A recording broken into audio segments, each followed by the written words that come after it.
Okay, so there we go. All of this whole panel's been screwed on. Okay, so you can see, check the gaps between there. Minimal, very minimal.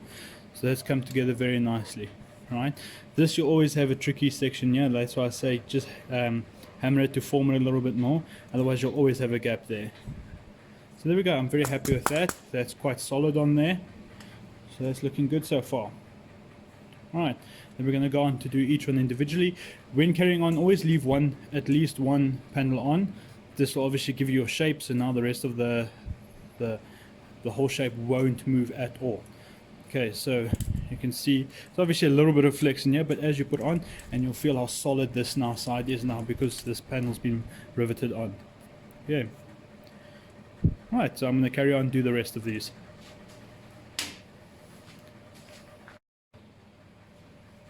Okay, so now just another little tip. I've got 2 panels on so far, and it's come to the point is you'll have a rivet. Now they all fit, but now I've got 2 holes here. Now if you look carefully here, you'll see that they don't line up perfectly. Now I don't think anyone, no matter how perfect you are, will get that to line up. Just, you know, you've got a little bit of discrepancies in the when you punch the holes or when you drill them, you know, fractions of a millimeter off, and they'll shift up, and you'll get to a point where that's half a mil off and it's not going to slide in properly. So the way that I get around this is obviously a drill with the right drill bit onto it, line them up,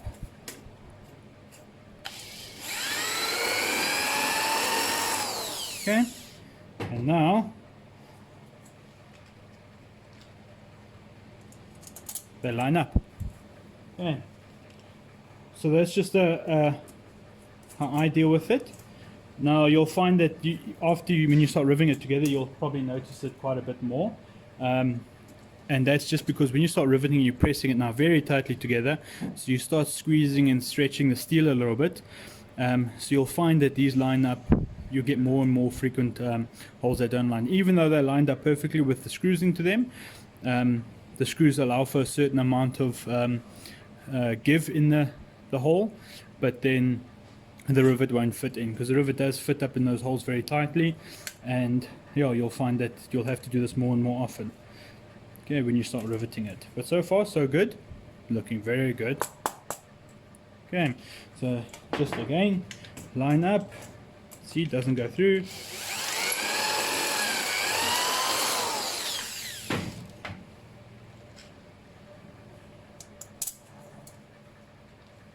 And there we go.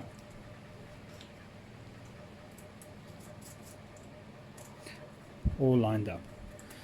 So halfway done with the panels, now to do the last 2.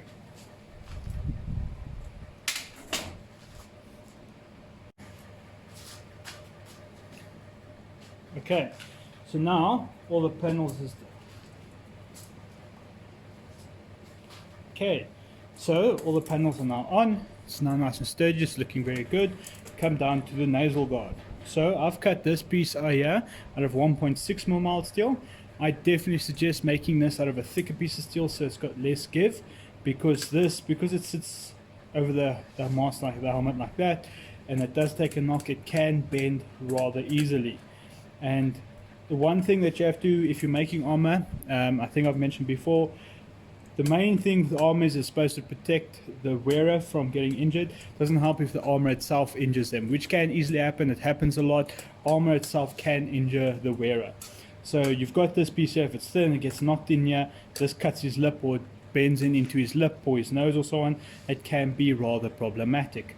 So I've done this out of thicker steel. I'm going to flute it down the middle here to give it a bit of strength, and so I'm going to mount like that. So it's obviously going to go over there, but it's going to go there. So it's going to have a bit of drop, it's going to come around there, and I'm going to curve it up a little bit. So it's not just going to sit flush like that, it will stick up a little bit. That's just to accommodate the nose that goes underneath it, because you don't want your nose touching that either, it's supposed to stand away.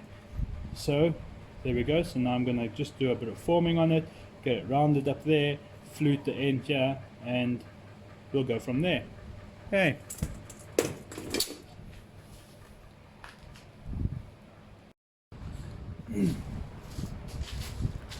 Okay, So, helmet is done, right? It's fitted together, not finished.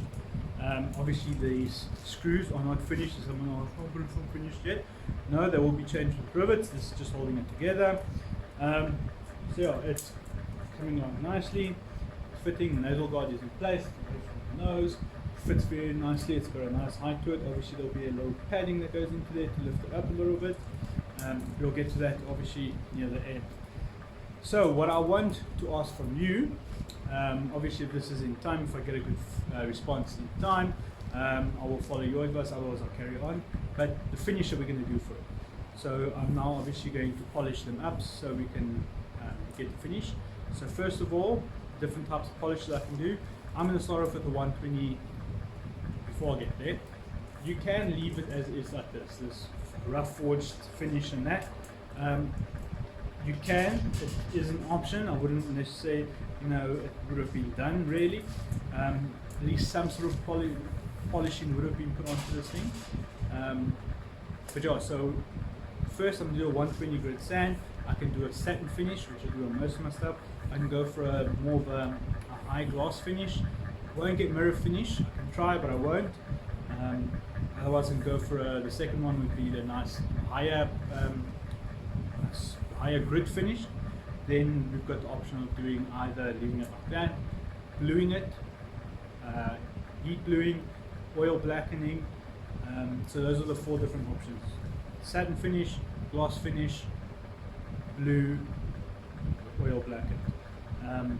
And then we could also go into, you could etch this if you want. You could etch on the panels. It's a lot of nice sort of real estate for you to etch onto, which is quite nice.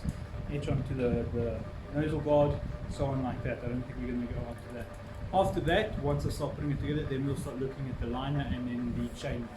I'm not very keen on the chainmail because I hate making chainmail. But sure, we can go into that. I'll show you a few things. I might not finish with chainmail, but I'll definitely show you how to make chainmail, how I make chainmail. Anyway, there's lots of videos to do it, but I feel mine works for me because it works for me, but I feel mine's best because it works for me. So I can show you that, and then we'll do the liner. I'll show you how we do the liner. Okay, so thank you for joining in for this one, and then I'll see you next time.